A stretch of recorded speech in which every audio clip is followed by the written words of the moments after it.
Buyer agency agreements, buyer agent compensation, lots of big words, but really only two big changes. Oh my goodness, so much misinformation out there coming from the media and from other realtors. I just had to jump on here and clear up some things. Hi, I'm Lydia Rowe, a realtor here in Tipp City, Ohio, and this has been driving me absolutely nuts. So much room for manipulation. Because this is new, consumers and clients don't know what to believe, and so my concern is that many are going to get roped into agreements that they don't understand. This whole lawsuit was based on misunderstanding and semantics. I have a whole video on it that I made before the settlement came down that you can watch here if you want to know what I'm talking about.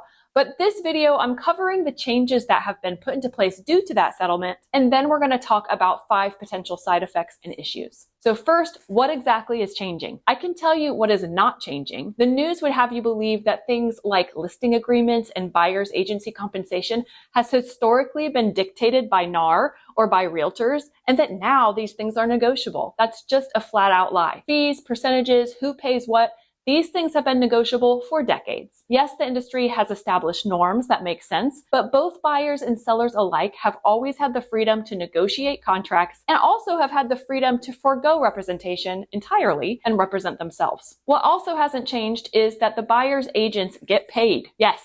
They've never worked for free, and I don't think anyone was ever so stupid as to believe that they worked for free. Now, buyer's agents might have said things for marketing indicating that they work for free for the buyer, but it's all semantics. It's because their fee came out of the sales price. Essentially what they're saying is, you don't have to pay me out of pocket. You don't have to pay any more for this house if you choose to be represented by me. Now, we aren't even saying those things anymore because it certainly was causing confusion. But the thing is the buyers bring the money to the sale. So the buyers are paying. Actually, they're paying both the listing and their agent, essentially. But it's the seller who sees the sales price and they think, that's my profit. And then they see the commissions come out of that before they get their paycheck. So they feel like they're the ones paying for both. It really makes the most sense to keep commissions built into the sale price because it brings consistency for comparing house prices. If one sale includes a 7% commission and one doesn't, then the one that doesn't is still paying that 7% or whatever the commissions are, just outside of the sale, so you don't have transparency. Right now, as it is, sometimes they're going to be built in and sometimes they won't. And this has been the case for decades, but it's been transparent and you can go back and see whether it was built into the price or not when you're doing price comparisons. No more, my friends. A lawsuit that was supposed to make things more transparent has muddied the waters even more. Of course, if you watched my other video, you know that I don't buy it. I think that big online companies that offer low commission listing services are actually behind this lawsuit to begin with, and it's not about protecting buyers and sellers at all, but it's about making money. And those companies stand to make a lot of money if it's harder and harder to make it as a real estate agent and more people turn to them. I mean, if real estate agents became obsolete, those companies would make a ton of money. Okay, rant over. So if these aren't the changes, then what has actually changed? Here's the 2 big changes that are going into effect August 17th in the real estate world. First is real estate agents can no longer show any homes without having a buyer's agency agreement signed with the potential buyer wanting to see the home. I actually like this change. Many states have already had this in place for years, and it does provide transparency and some clarity in what an agent will do for you as a buyer and how much that agent will be paid and how they're going to be paid should you end up purchasing a house using that agent. Say you and the buyer agent agree that a fee to represent you is 2.5% of the purchase price, and they're going to do their best to negotiate that fee is paid by the seller or the listing agent, as that's been the norm. But in the event that the seller or the listing agent is unwilling to have that come out of the purchase price, you as the buyer are responsible for paying that or making up the difference. So as I said before, buyer's agents have never worked for free. It's just that their fee came out of the sales price and was dependent on what the seller or listing broker offered. So agents didn't always have this discussion with their buyer clients, and they weren't required to have a buyer agency agreement. So they just didn't. For areas like Ohio, where buyer agency agreements haven't been the norm, the only time that an agent representing a buyer would really talk about buyer agent compensation was if the seller or the listing broker wasn't offering enough compensation to cover their fee. This was so rare that those conversations were rarely had, and agents could see upfront how much the seller or the listing broker was offering to compensate them. So if a certain property did not offer enough to meet their criteria, they could have that conversation with their buyer before touring the property and essentially have a verbal buyer agency agreement deciding what that buyer wanted to do and how they wanted to handle it. I've had some situations where I've been looking with a buyer and they find a for sale by owner that they love and the seller isn't wanting to pay me. So we will either offer less so that my buyer can still pay me, or we'll offer more and ask the seller for a concession. Or if it's a deal breaker and the seller won't budge and the buyer can't afford it otherwise, I'll reduce my fee. I'll take a flat rate or something like that. This is how it's been done in the past. Now you just discuss these scenarios up front and you have it in writing. Now, the second big change,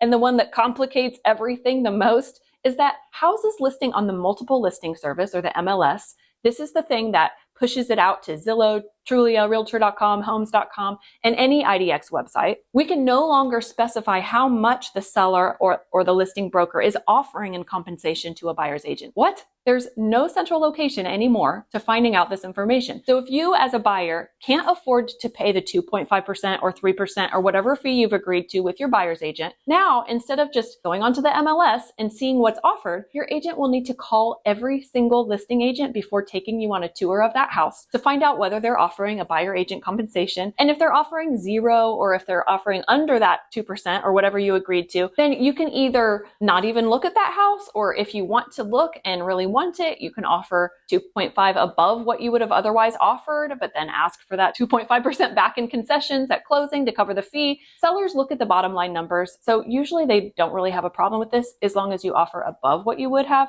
So make this easy example. If you were going to offer $100,000 and the seller was going to net $70,000 after paying their agent and fees and their mortgage, then if you offered $102,500 but asked them for $2,500 at closing, they're netting the same amount, right? Or pretty close to it. Again, this has always been the way it's been done, except that now the combination of requiring a buyer agency agreement where you agree to a certain fee and then not having an easy way to find out if that fee will be covered by the selling side puts buyers in a bit of a pinch and makes buyers agents' job that much harder. Okay, so what are the potential issues besides the obvious one of it being less transparent and more cumbersome? Here is 5 side effects that I see. Number 1, pricing your home just got even more complicated. I mentioned it before, but when agent compensation is built into the sales price, it makes pricing by comparing other recently sold homes more consistent. Not every seller offered 3%. It's always been negotiable, but most did. And the biggest thing is that it was transparent. You could go back and you could look at past listings, what they sold for,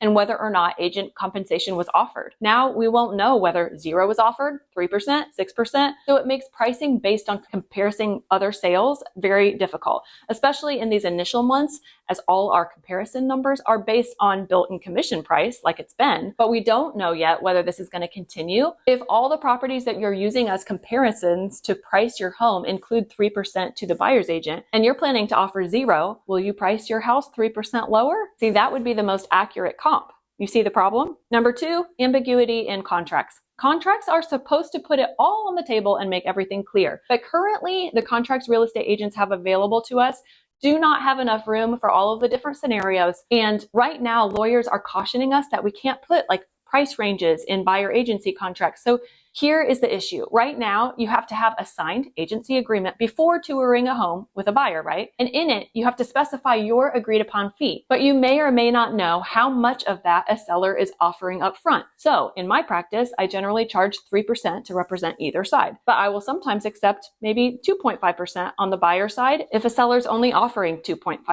instead of having my buyer make up that 0.5% difference. I'm nice like that. So at first, I was just writing in the buyer agency agreement that my fee was 2.5 to 3.5%, whichever is the highest that the seller or listing broker is offering. Well, I'm not sure why, but lawyers are saying that you can't do that. So if I sign an agreement with a buyer that my fee is 2.5% and then find out that the seller or listing broker is offering 3%, I'm still only entitled to 2.5% because that's what my agreement states. We can sign an addendum to that agreement, but at least at the date of this video, they're saying that this has to be done before a showing of the house. What? Which brings me to my next problem. Number 3, listing agent problems. Listing agents are supposed to let buyer agents know at the first opportunity about what they are offering in compensation, if any. However, any agent that has been in the industry for more than a few months knows that not every real estate agent is known for their great communication skills, nor are they always known for being upfront when it's an advantage to hold back. There's so much room for manipulation here. If I'm a buyer's agent, I'll reach out to find out about compensation before showing a house, but the listing agent doesn't get back to me. It's not like I'm going to not show the house, right? So I have my 3% agreement with my buyer, and the listing agent has negotiated 7% commission with their sellers and said that they'd share 4% out of that to a buyer's agent, but they didn't share that with me before I toured the house. So now the most I can get is 3% because that's the agreement I had. And now who gets that extra 1%?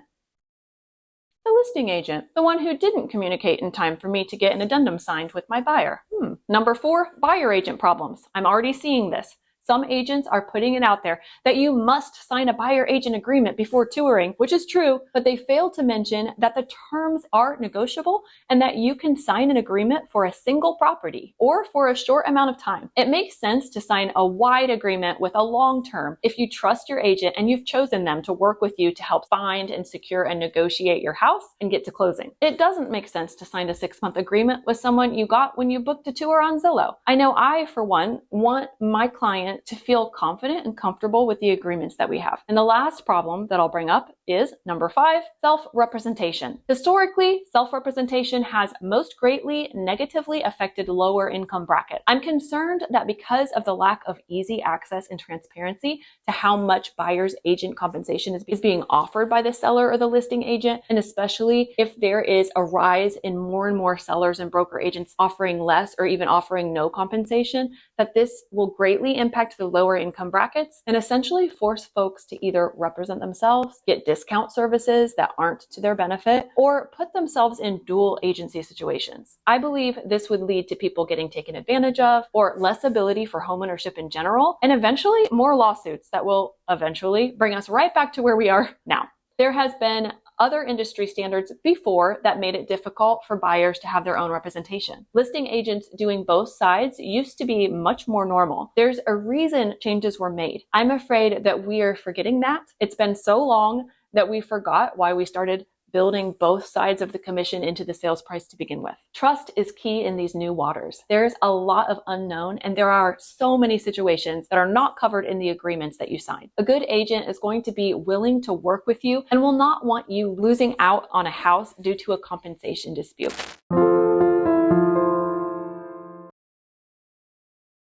However, a good agent is also not going to work for free. So my best advice is find an agent that you trust so that when unforeseen circumstances arise that are not covered in your contract, you trust that they're going to work for you and not lock you into something that you aren't comfortable with. Also, just know that eventually this is going to normalize. It's new waters, and the idea of having to call all the agents before showing and do all this legwork before there's even an offer on the table, it's not sustainable. So I'm sure that the industry is going to figure out solutions. I'm also sure big companies offering discounts on listings are hoping that they're going to be a big part of that solution. But until then, if you want agent representation, find an agent that you trust. And if you're a seller or a listing agent, do everyone a favor and communicate that compensation that you're offering quickly on your listings. And also realize just because you might offer 0 doesn't mean you're going to pay 0. It's all negotiable. And there are a lot of buyers out there who simply can't afford your home without building their agent's fee into the sales price, which is why it's been the norm for so long. Having norms and industry standards is not a monopoly or antitrust issue.